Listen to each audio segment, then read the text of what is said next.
everyone, welcome back to my channel. I hope you all are doing well. Today we are going to learn splitting of sentences.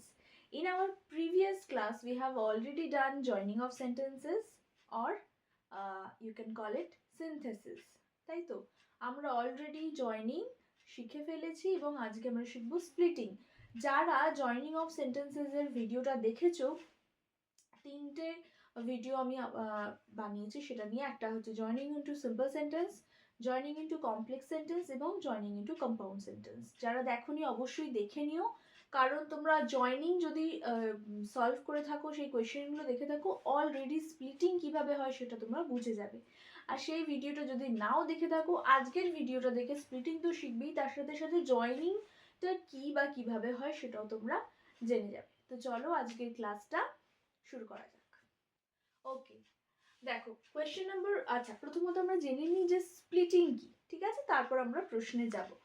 Joining মানে হচ্ছে যখন দুটো সেন্টেন্সকে আমরা যুক্ত করছি সেটাকে জয়নিং বলছি। স্প্লিটিং এ কি করা থাকবে, একটা সেন্টেন্স দেওয়া থাকবে, একটা সিঙ্গেল সেন্টেন্স, এবং সেটা সিম্পল সেন্টেন্স হতে পারে, কমপ্লেক্স সেন্টেন্স হতে পারে বা কম্পাউন্ড সেন্টেন্স হতে পারে। সেটাকে স্প্লিট করতে হবে যতগুলো মোটামুটি সিম্পল সেন্টেন্স হয় ততগুলো সিম্পল সেন্টেন্সে। এবার সিম্পল সেন্টেন্স কি, কম্পাউন্ড, কমপ্লেক্স এগুলো কি, তোমরা যারা জানো না তাদের জন্য আমি একটা কুইক রিভিশন ক্লাস আমি বলে দিচ্ছি তোমাদেরকে। আশা করি তোমাদের জন্য সেটা খুবই হেল্পফুল হবে। চলো একটুখানি কুইক রিভাইজ করে নিই যে সিম্পল, কমপ্লেক্স এবং কম্পাউন্ডটা কি। দেখো স্ট্রাকচার ওয়াইজ তোমরা একটা সেন্টেন্স স্ট্রাকচার ওয়াইজ কিন্তু তিন ধরনের হয়, ঠিক আছে? সিম্পল, কমপ্লেক্স এবং কম্পাউন্ড, ঠিক আছে? তিন ধরনের সেন্টেন্স হয়। সিম্পল সেন্টেন্স যখন আমরা জাস্ট একটাই মাত্র সাবজেক্ট থাকে, ঠিক আছে, এবং একটাই মাত্র ভার্ব থাকে, কোনো কিন্তু নো লিঙ্কার, কোনো লিঙ্কার থাকে না। লিঙ্কার কোনগুলো? হু, হুইচ, হোয়াট, হাউ, দ্যাট, এই ধরনের যে লিঙ্কার যেগুলো দুটো সেন্টেন্সকে জয়েন করতে সাহায্য করে, এগুলোকে আমরা লিঙ্কার্স বলি। এগুলো থাকে না, শুধুমাত্র একটাই সাবজেক্ট এবং একটাই ভার্ব, তারপরে অবজেক্ট, এরকম থাকে। কমপ্লেক্স সেন্টেন্স কি? কমপ্লেক্স সেন্টেন্সে কিন্তু একাধিক, ঠিক আছে, একাধিক সাবজেক্ট এবং একাধিক মেইন ভার্ব থাকবে, মেইন ভার্ব থাকবে, এছাড়া কিন্তু লিঙ্কার থাকবে, লিঙ্কার থাকবে। এবং কম্পাউন্ড সেন্টেন্স কি? কম্পাউন্ড সেন্টেন্স যুক্ত করছে and, but, either, or, neither, not, এই ধরনের যে কনজাংশন গুলো, ঠিক আছে, এইগুলো হচ্ছে কম্পাউন্ড সেন্টেন্স। এখানে কিন্তু মানে কম্পাউন্ড সেন্টেন্সের ক্ষেত্রে কি হয়, এটার ক্ষেত্রেও কিন্তু একাধিক সাবজেক্ট থাকে, একাধিক মেইন ভার্ব থাকে, এবং লিঙ্কার হিসাবে কি থাকে? কনজাংশন, সাবঅর্ডিনেটিং কনজাংশন থাকে, ঠিক আছে, এবং থাকে সাবঅর্ডিনেটিং কনজাংশন। এবার এই যে সেন্টেন্সগুলো এই বললাম যে সিম্পল, কমপ্লেক্স, কম্পাউন্ড, আমরা করতে করতে দেখবো যে কোনটা কি ধরনের সেন্টেন্স। এই তিনটে সেন্টেন্সেই দেওয়া থাকবে, সেটাকে বলা হবে স্প্লিট করার জন্য। আবার জয়নিং এর ক্ষেত্রে কি হয়, এখন যেটা তোমরা উত্তরে করছো সেটা প্রশ্নের মতন থাকবে, দুটো বা দুয়ের বেশি সেন্টেন্স থাকবে, সেটাকে জয়েন করতে হবে। আশা করি বোঝা গেছে। তো চলো let's start today's class. Question number 1 এ বলছে she was two tired to cook dinner. ভীষণ ইম্পর্টেন্ট এই রুলসটা, ঠিক আছে, স্প্লিটিং এর ক্ষেত্রে। এই টু যখন হয় তার মানে প্রচন্ড টায়ার্ড, টু কুক ডিনার, সে এতটাই টায়ার্ড সে মানে ডিনার রান্না করতে পারেনি। তাহলে আমরা এটা টু এর জায়গায় কি করব? ভেরি। শি ওয়াজ দুটো সেন্টেন্সে কিন্তু লিখবো। অনেকেই কি করে স্প্লিটিং এ যতগুলো সেন্টেন্স হয় এরকম নাম্বারিং করে দেয়। সাপোজ 1 নম্বর দিয়ে প্রথম সেন্টেন্স, 2 নম্বর দিয়ে দ্বিতীয় সেন্টেন্স, তোমরা সেটাও করতে পারো, বা জাস্ট সেন্টেন্সটাকে লিখতে পারো। যেমন she was very tired, full stop দিলাম, তারপরে লিখবো শি, সরি এখানে শি হবে, শি ওয়াজ ভেরি টায়ার্ড তারপরে আমরা আরেকটা সেন্টেন্স লিখবো, অর্থাৎ সেন্টেন্স নাম্বার 2। নাম্বার 2ও তোমরা দিতে পারো বা নাম্বারিং না করেও তোমরা লিখতে পারো। She was very tired, she could not, একটা কিন্তু কুড নট, ঠিক আছে, অ্যাড করবো, পারেনি, কুড নট। এরপরে আমরা বাকি যে পার্টটা সেটা লিখে দেবো, could not cook dinner. She was very tired, she could not cook dinner. তাহলে আমরা দুটো সিম্পল সেন্টেন্স বানালাম এই পুরো সেন্টেন্সটা দিয়ে। ওপরের যে সেন্টেন্সটা ছিল না, এটাও কিন্তু একটা সিম্পল সেন্টেন্স, ঠিক আছে, কারণ এখানে আমি যে বলেছিলাম যে সিম্পল সেন্টেন্সে একটাই সাবজেক্ট থাকবে এবং একটাই ভার্ব থাকবে, সেটা মেইন ভার্ব বা অক্সিলারি ভার্ব যাই হোক না কেন, এবং তারপরে বাকি পার্টটা থাকবে, কোনো লিঙ্কার থাকবে না। তো এটা কিন্তু একটা সিম্পল সেন্টেন্স এবং এটাকে আমরা দুটো পার্টে ভাগ করলাম। এগুলো প্রত্যেকটাই কিন্তু একটা করে সিম্পল সেন্টেন্স, একটা মাত্র সাবজেক্ট, একটা মাত্র ভার্ব এবং নো লিঙ্কার। তারপরে number 2, the question was so different that nobody could answer it. আচ্ছা, এটাও কিন্তু মোটামুটি আমরা সেই ভেরি রুলসটাই ফলো করব আমরা। the question was very different, the question was very different, so এর জন্য ভেরি বসালাম। তারপরে লিখব nobody could answer it, ঠিক আছে। দুটো সিম্পল সেন্টেন্সে আমরা এটাকে স্প্লিট করে দিলাম, the question was very different, nobody could answer it। আচ্ছা, এই যে সেন্টেন্সটা ছিল কোয়েশ্চেনের পার্টের যে সেন্টেন্সটা, সেটা কিন্তু দেখো একটা কমপ্লেক্স সেন্টেন্স, কারণ এটাতে একটা লিঙ্কার আছে, এটাতে সাবজেক্ট আছে একটা আছে ভার্ব যেটা কিনা অক্সিলারি ভার্ব, এবং তার সাথে কিন্তু এই সেন্টেন্সে একটা লিঙ্কারও আছে, ঠিক আছে। সাবজেক্ট আর আচ্ছা, একটা ভার্ব প্রথম পার্টে তো একটা সাবজেক্ট একটা ভার্ব পেলাম, তারপরে লিঙ্কারের পর কিন্তু আরেকটা সাবজেক্ট আছে, আরেকটা কিন্তু মডেল ভার্ব আছে, আবার এখানে কিন্তু একটা মেইন ভার্ব আছে, ঠিক আছে। তাহলে একাধিক আমরা ভার্ব পাচ্ছি, একাধিক সাবজেক্ট আছে এবং একটা লিঙ্কার আছে, অতএব এটা কিন্তু একটা কমপ্লেক্স সেন্টেন্স। তাহলে এই কমপ্লেক্স সেন্টেন্সকে আমরা দুভাগে কিন্তু স্প্লিট করলাম। তোমরা যখন জয়নিং করবে তখন কিন্তু এই আনসারের পার্টটুকুই দেওয়া থাকবে, তোমাদেরকে এইভাবে কিন্তু জয়নিং করতে হবে। সাপোজ এই কোয়েশ্চেনটাই যদি দেওয়া থাকে, আনসারের পার্টটা দেওয়া রইলো, তখন তোমরা এইভাবে সো দ্যাট দিয়ে করবে যে the question was so different that nobody could answer it. চলো কোয়েশ্চেন নাম্বার 3 কি বলছে, the man who entered the compartment broke into my referee. এটা কিন্তু আগে ক্লাস 12 এর টেক্সটের অংশ, তো যেহেতু এটা এখন তোমাদের সিলেবাসে নেই, তো এটা কিন্তু নন টেক্সচুয়াল হয়ে যাচ্ছে গ্রামারটা, ঠিক আছে। ফার্স্ট পার্টে দেখো, এটাও একটা complex sentence, the man who entered the compartment, তার কথাই বলা হচ্ছে ব্রোক ইনটু মাই রেভারি, একটা লিঙ্কার আছে এবং সাবজেক্টের সাথে সাথে কিন্তু এন্টার্ড এবং ব্রোক ইনটু দুটো ভার্ব আছে, ঠিক আছে। এবার আমরা এটাকে স্প্লিট করব। ফার্স্টেই লিখবো the man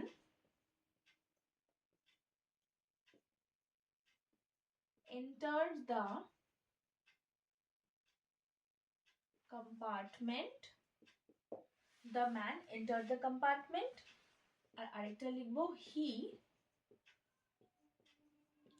broke into my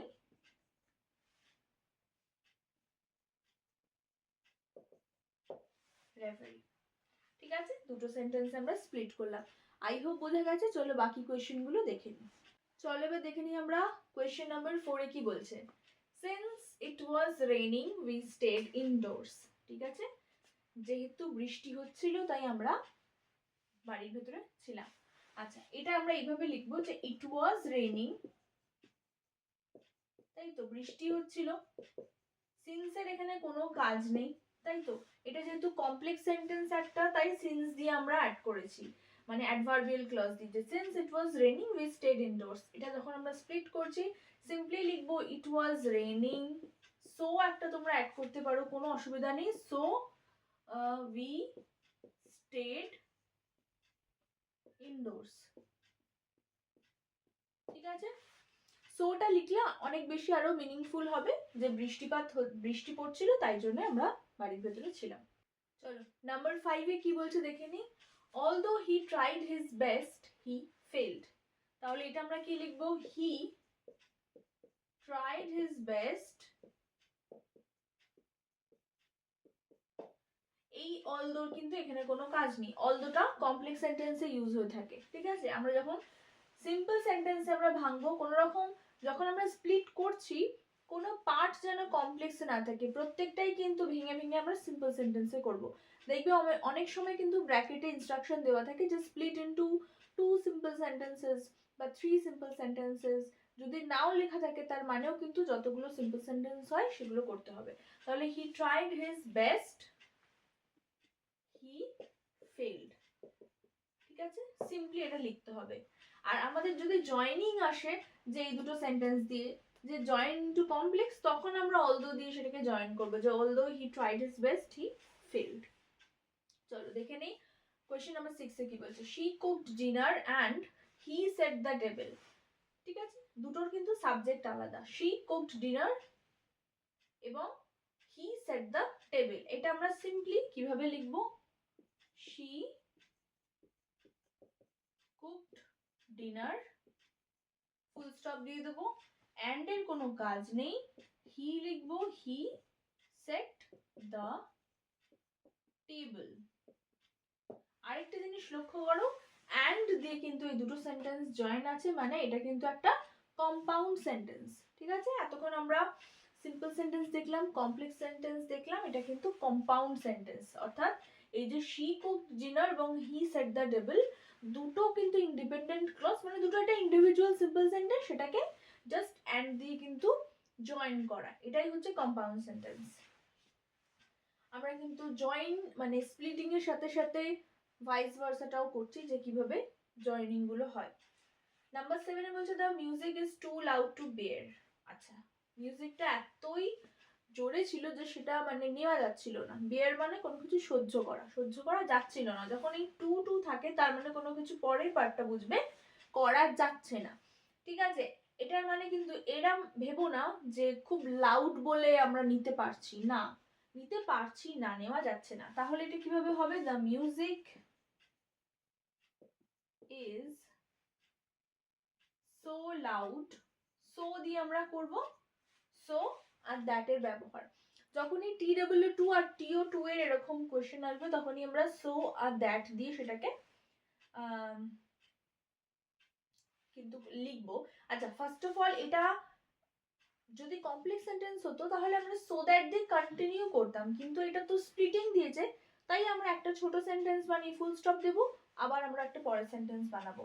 the music is, সেক্ষেত্রে আমরা সো লিখবো না, ঠিক আছে? যদি একটাই কমপ্লেক্স সেন্টেন্স হতো আমরা সো লিখতাম, এক্ষেত্রে আমরা ভেরি লিখবো। The music is very loud, it can not be borne, মানে এটা সহ্য করা যাচ্ছে না। চলো নাম্বার 8 এ দেখে নিই। This is the best time to start, ঠিক আছে?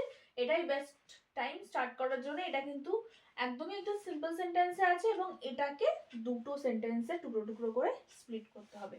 কি করব? This is the best time,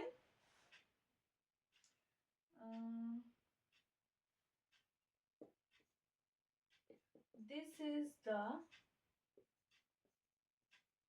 best time start now, this is the best time start now. এটাকেই যখন আমরা জয়েনিং করব সেটা তখন হয়ে যাবে যে this is the best time to start. চলো এবার আমরা দেখি নি কোয়েশ্চেন নাম্বার 9। বলছে he is too weak to carry the load. এটা আশা করি তোমরা পারবে। আচ্ছা, আগের গুলোর মতনই আমরা কি করব? He is very weak, he is very weak. যেহেতু আমরা স্প্লিটিং করছি তাই আমরা ভেরি উইক লিখে ফুল স্টপ দিয়ে দেবো। এটা যদি আমরা কমপ্লেক্স সেন্টেন্সে জয়েনিং করতাম সেক্ষেত্রে কিন্তু কন্টিনিউ হতো সেন্টেন্সটা, আর তখন কিন্তু আমরা ভেরি লিখতাম না, তখন আমরা সো উইক লিখতাম, সো উইক দ্যাট বলে কন্টিনিউ করতাম সেন্টেন্সটা, ঠিক আছে? এক্ষেত্রে হবে হি ইজ ভেরি উইক, হি সে পারেনি কাজটা করতে, হি কুড নট, সে এতটাই দুর্বল ছিল, he could not carry the load. চলো নেক্সট কি বলছে, if you study hard you will succeed. তোমরা কিন্তু এই রুলস গুলো কিন্তু মানে একটা জেনারেল রুলস আর কি, ঠিক আছে, মুখস্থ বিদ্যা করার কিছু নেই, নিয়মগুলো বোঝো, বুঝে কিন্তু তোমরা যে কোনো সেন্টেন্স করতে পারবে। If you study hard you will succeed অর্থাৎ বলছে যে ভালো করে পড়ো তাহলে তুমি মানে সাফল্য লাভ করবে। তা এক্ষেত্রে তুমি পড়ো, আমরা ইউ স্টাডি হার্ড এইভাবে বলবো না, আমরা জেনারেলি নর্মালি আমরা কি বলে থাকি, স্টাডি হার্ড। স্টাডি হার্ড, ইউটা কিন্তু উচ্চ থাকবে। Study hard then you will succeed.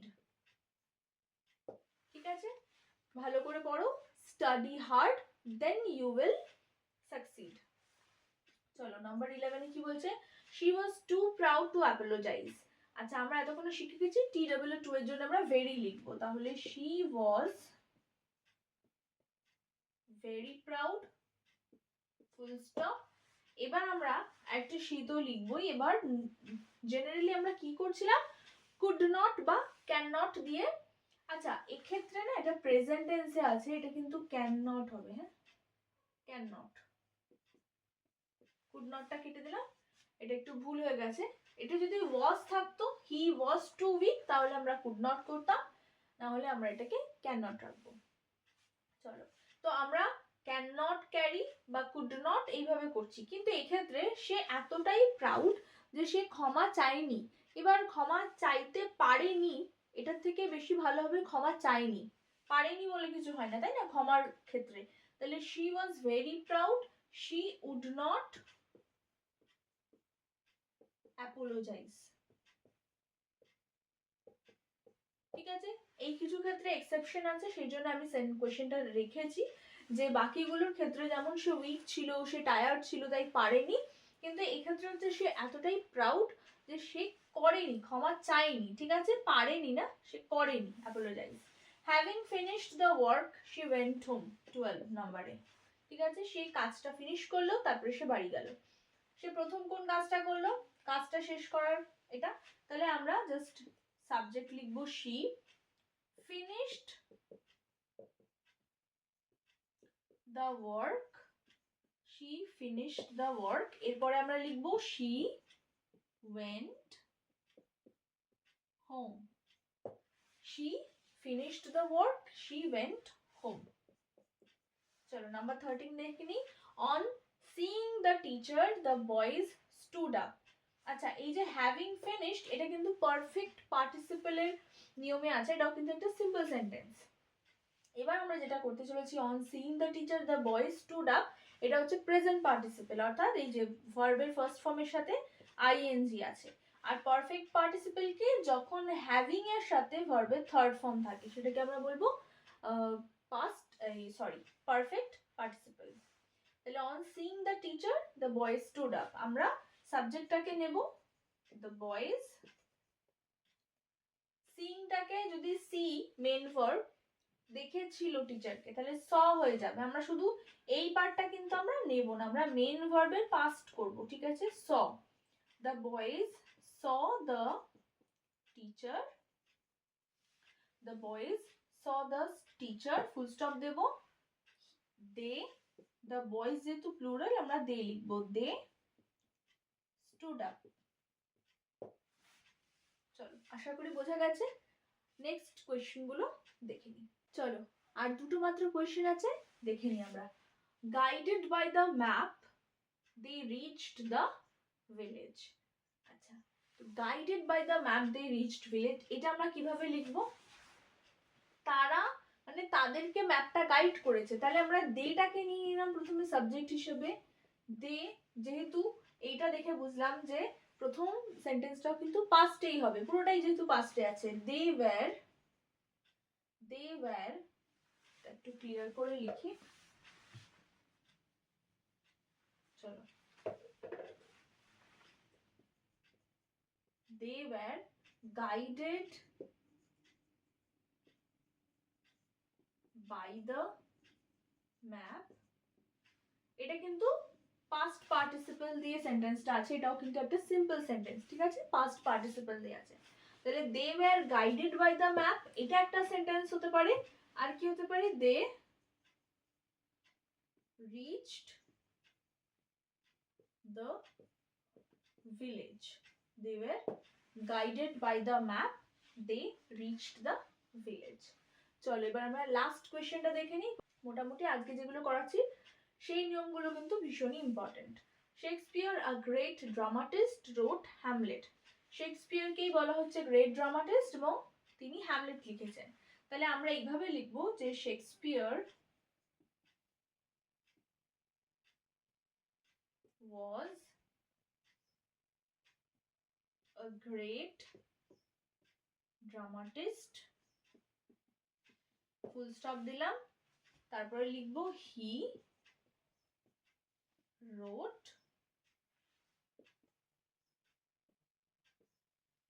Hamlet.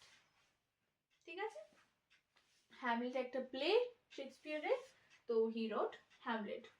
তো চলো আজকে এখানেই শেষ করছি ভিডিওটা। ভিডিওটা তোমাদের জন্য হেল্পফুল হলো কিনা অবশ্যই জানিও, আর কোনো তোমাদের টপিক থাকলে অবশ্যই কিন্তু জানিও, আমি চেষ্টা করবো সেটার উপর ভিডিও আনার। Thank you so much for watching.